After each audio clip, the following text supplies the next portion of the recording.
Welcome to our neural search talks. Um, in this series, we have today a special guest, Aamir Shakir from mixedbread.ai. Welcome on the show, Aamir. Yeah, hey, thank you. Nice for having me. So, mixedbread.ai, tell us a little bit what it actually is and how you got started with that. Yeah, so mixedbread AI is all about search and retrieval. So we believe that there's a lot of open challenges in retrieval and search from like a practical perspective. With mixedbread, we want to tackle it and push the space as far as possible.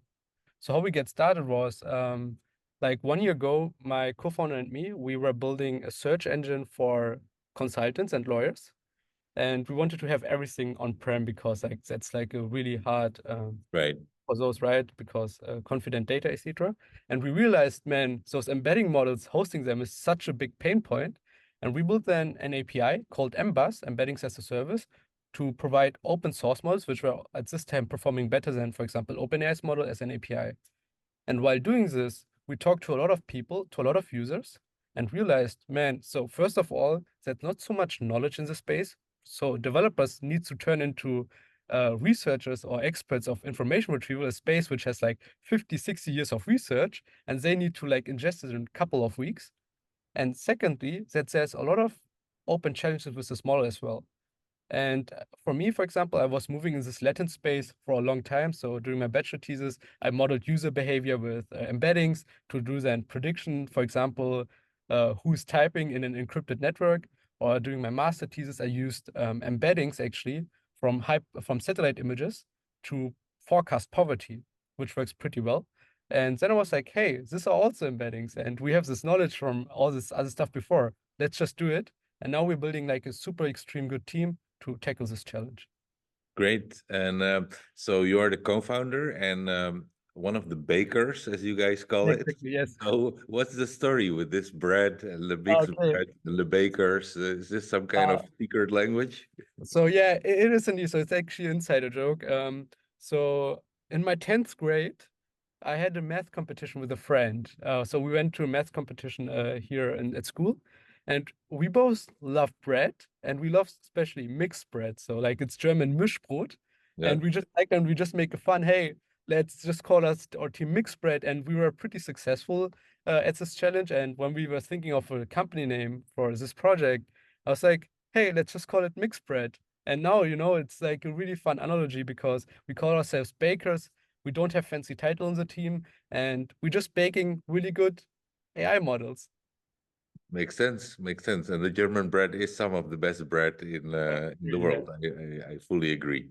Yeah. Um, and so, where are you now with the company, like in terms of team and funding? I heard you guys have some initial funding and just got going and hit it off with that.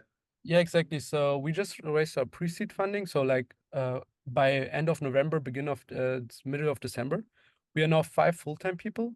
So we have this division. So our team, research team is called Team Hefe, Team Yeast. So because like yeast is like the foundation of Yeah, everything. And our engineering time is called Weizen, yeah, which is wheat. So yeah. like because that's where you can make bread with like something reusable. And yeah, we have like 50% of the team. Like right now, 2 to 3 people are really working on the research side, ML side, and 2 people, like one is switching back and forth, is working on the software engineering side. So providing our research as an API, figuring out, hey, how can we make those models as efficient as possible, building scalable systems, and also doing experiments, for example, how can we serve billions of embeddings efficiently and stuff like that. Right. So I'm going to ask you a few questions. So Berlin, Hong Kong, or Switzerland? So I think Switzerland, to be honest. I love Berlin. I never been to Hong Kong. I went to China last year. China is also amazing, but Switzerland has really this calmness, this nature, and it's really right. We work a lot, and I feel like there's a lot of space for you to just find like go out and just like enjoy the nature and everything. Yeah, and you studied there in Lausanne, right? At the Exactly, ETFL. Druggate, Lake Geneva. I don't know if you know the water brand Evian. Yeah. Evian. Yeah, Like there's the three mountains, right? And they're directly behind Lake Geneva. And I used to see them from my window every day, and this was pretty beautiful. great. So, but you did start the company in Berlin, right? Is that because of the special sort of startup atmosphere in Berlin? I would say we start in Berlin. So there are some personal reasons from the team. So we're Germans, Yeah, and we find that especially in Berlin or like in Germany, the talent pool is extremely high. So you have really a lot of people who work at normal companies, but with their knowledge and talents, they could easily work at companies like Cohere, OpenAI, DeepMind, or whatever. And I think that's like a main point in Europe that you have an extremely high talent pool because universities are really, really good, and but those people just end up in normal companies working there. And we believe that Berlin is like also a good point where we can really gather good talent and have a nice ecosystem to get started. makes sense. Yeah, I think we definitely have to build great AI companies in Europe and take that very seriously. So another question, important for an AI startup: GPU rich or GPU poor? Um, so with our funding, we are GPU poor right now. So, but you know, like I think constraints makes you creative and makes you like solving the best stuff. Because if you just have unlimited compute or unlimited stuff, you will build large models, just do experiments, do random stuff, which is not necessary. But buying constraint, we really think a lot about how we use the resources we have to achieve the maximum stuff and also binds us to reality, right? So we know a lot of companies, a lot of researchers, a lot of people don't have really much GPUs. So building 7 billion parameters models for search is not a good idea. Yeah, and they have been kind of taking the leaderboards lately with the Mistral 7 billion based models. But you have also launched quite recently some of your first bakery products, Yeah. and I think everybody kind of noticed that you scored very high on the benchmarks for such a small model with the mixed bread uh, embedding large version 1 model. So congrats on launching that. Can you tell us a little bit about that model? Yeah, sure. What does it do? How does it distinguish itself? So I think one really important thing to understand about these benchmarks is that they are flawed at the moment. So we see a lot of people using contaminated data, and also the funny thing is that they also write in their like papers or technical reports about what data they use, and actually say that they're cheating because you know like how the beer is constructed. So you have sometimes Yeah, or the benchmarks, you have like one big data set, and then they take parts of it to construct other data sets and like benchmarks. And if you yeah, just this data set to training, you have contamination. And also, yeah, for example, absolutely. this Yeah. mythical papers. You don't want to have that with bread, right? Yeah, Contaminated bread exactly. is no good. Yeah, and what we're doing, so I think we draw a lot of inspiration from Niels, actually, Niels Reimers. Yeah, Uh, we are giving credits wherever we can, and their ideas of having like a lot of large data across a lot of domains to make this model as strong as possible, and that's what we did. So yeah. the most part we spent is actually gathering data and cleaning data to train this model, and I think that's distinguish us from other models because you know, Niels at the X Weeks like 2021 when he was working for Hugging Face, they had this like information retrieval week, right, where they built Mhm. those betting models. And most data we are seeing people are using nowadays is this data collected at this time. Yeah, And this kind of that was used for the MXNet all model yeah, and exact stuff yeah, like yeah, that. And yeah, what we're seeing, so those models already were like pretty well trained, and we see, okay, if we just use this data, that's like the upper limit where we can get. yeah, So what do we need to do to get better? Collect better data. And that's yeah. what did the most time, collecting better data across a lot of domains. So we did constructive pre-training with almost over 700 million training pairs. And then we did like fine-tuning with hard negative samples using around 30 to 40 million super high qualitative negatives. We put a lot of time of like filtering and stuff like that. And also we used like novel loss functions. Sean. Let's get to that in a bit. But to if I understand it correctly, your model is basically a sentence BERT-like model, right? Based on the BERT architecture. Exactly, yes. Yeah. And so indeed, you mentioned that you use this angle aware loss, and that seems that everybody had kind of missed that. I mean, everybody understands that cosine metric kind of saturates, right? Everything becomes very similar at some point, and so you have this kind of vanishing or unusable gradient problem.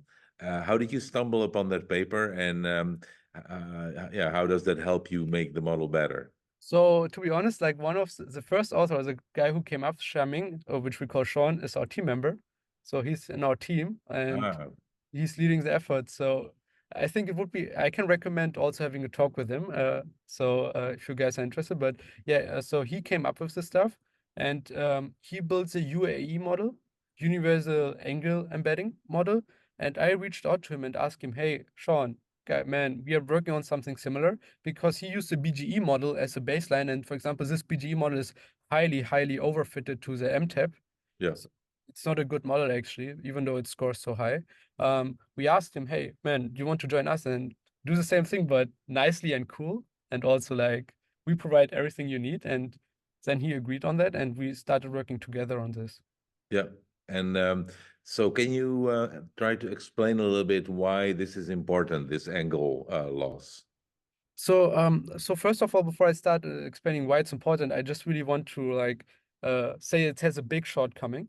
So what it does, it's really like maximizing for sentence similarity. So, but for retrieval, for example, it's not super important to have it right. For Mhm. retrieval, you just want to see, hey, is it relevant and not if it's similar. So they are like two really, you have to distinguish between them. We see when we talk to people that they interchange it, relevancy and similarity. They're two different things, right? And this STS like really pushes forward towards similarity. And you have to be careful with the hyperparameter so that you also use the relevance. And what is get it done is that it combines actually different loss methods to actually counterattack also this gradient things. But I'm Yeah, not trying to kind of balance these different um,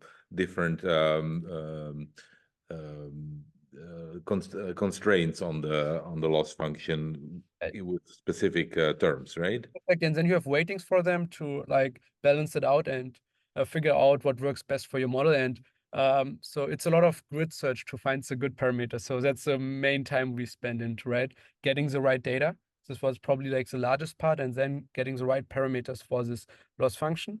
And then we did also some tricks on top with this loss function to ensure that you have a nice latent space. So you use the whole space Yeah, because constructive learning suffers from something called dimension collapse, meaning that you everything is projected in a small subspace. So everything is similar. So your metrics looks good and everything.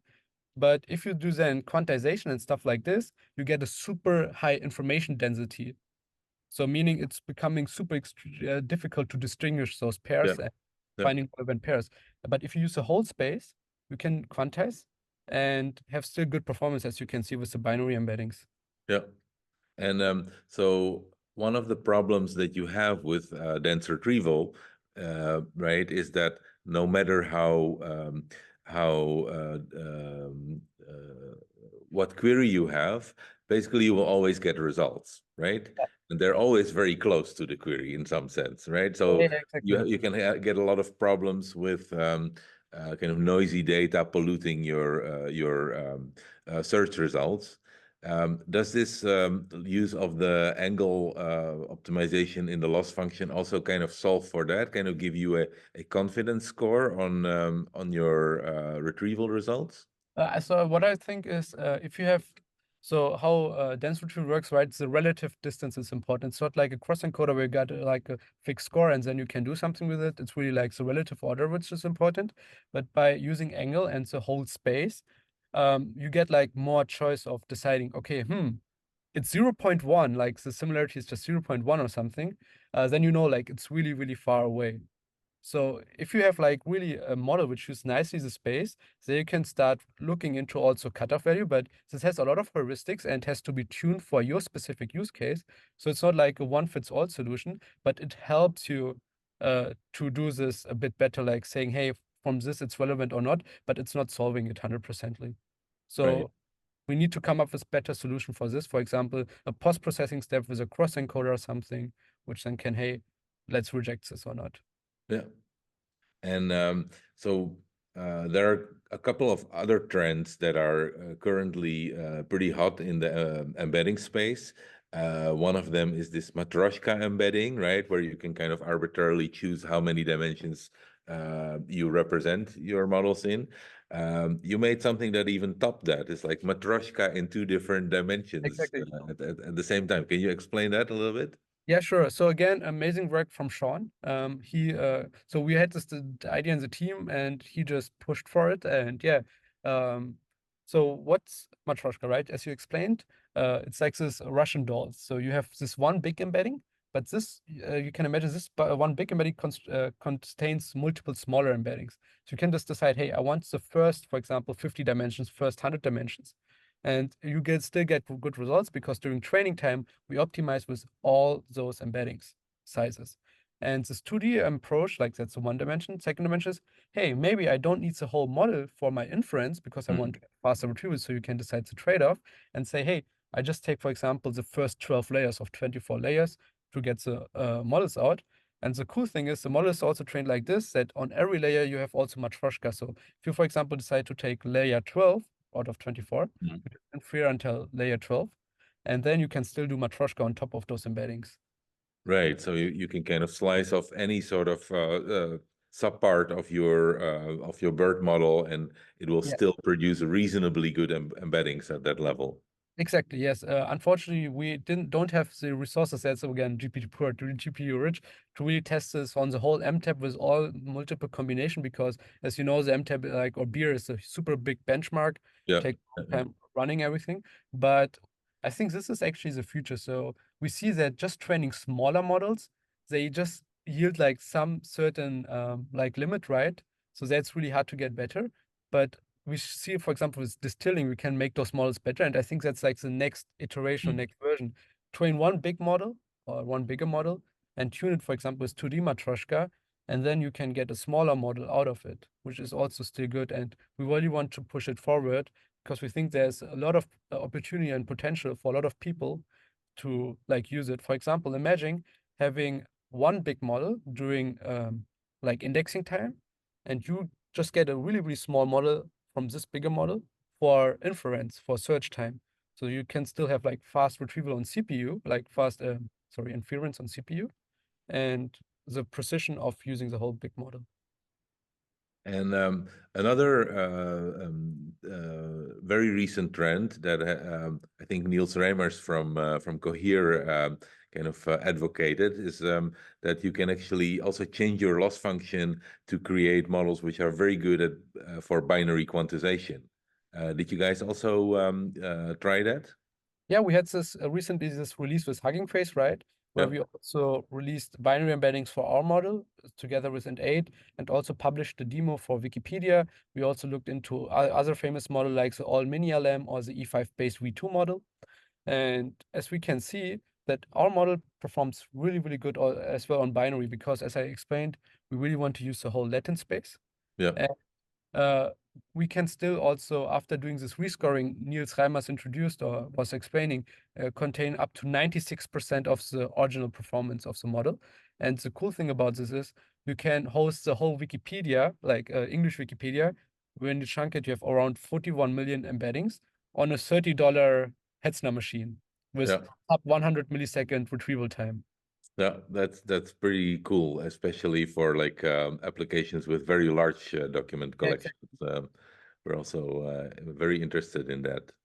And one other trend that we see a lot in some of the recent research papers is that people use actually create a lot of synthetic data to fine tune their model. Is that something that you guys also believe in? So the thing is, for LLMs, it makes sense to use synthetic data or some form of synthetic data because they're really reaching the limit of like the text data humans ever created, right? So GPTs or whatever are trained on basically the whole human knowledge, like take written down knowledge. But for embeddings, right, what matters we have like positive, negative pairs, like or Mm. question answer pairs, and we haven't reached the limit of it yet. So if we need better methods to construct, for example, pairs of the existing data to train those models, because we tried also synthetic data, and we found that's not so powerful as really just going out there, collecting real life data and training the model on it. I think synthetic data can become relevant in the future, but I think there's still a lot to get from existing information, existing data sets. For example, if we use the LLM data sets and find clever processing to construct triplets or pairs to actually train models on top of that, I think there's still a lot of space and stuff to do. And after this, probably synthetic data would make more sense, but I think we haven't reached the limit yet. Yeah, so for pre-training that makes sense, but we're having very good experiences with fine-tuning models to like domain-specific data sets where Yep. you don't have any supervised data, right? You don't have any Yep. positive pairs. So then with our in-parse method, we're having quite a good success in creating query document pairs that can serve as positive examples Yeah, for 100%. For domain adaptation makes 100% sense. They also don't need a huge collection of data, right? So it's enough, like have some thousands or 10,000 yeah, of. like 10,000, Yeah, 100,000.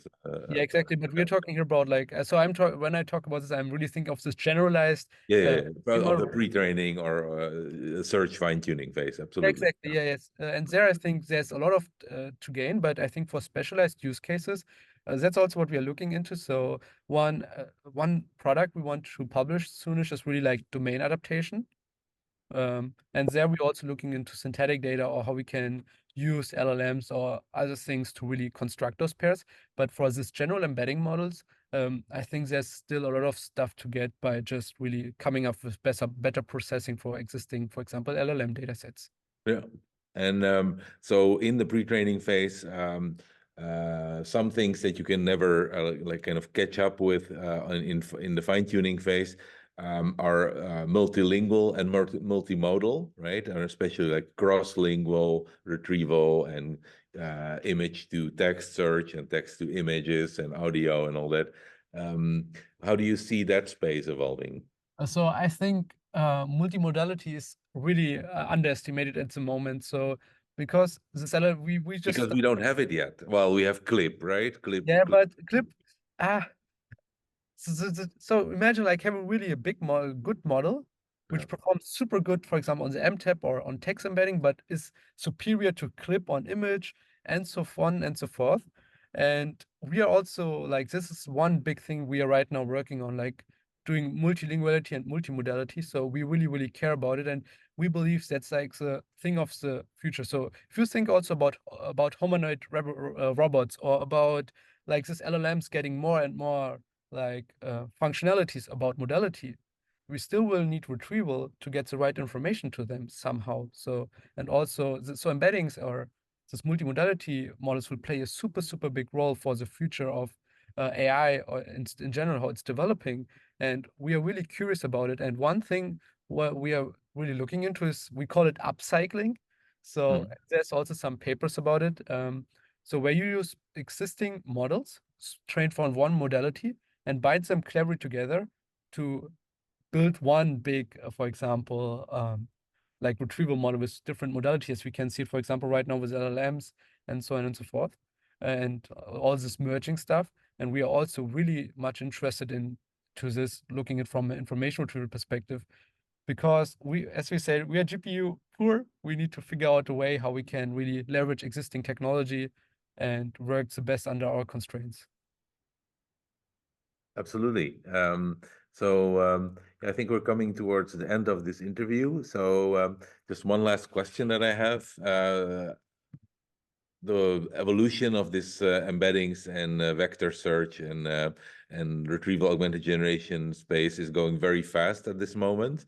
So it's hard to make predictions about the future, but maybe 12 months from now, where do you hope to be with mixed bread AI? Oh, that's a good question.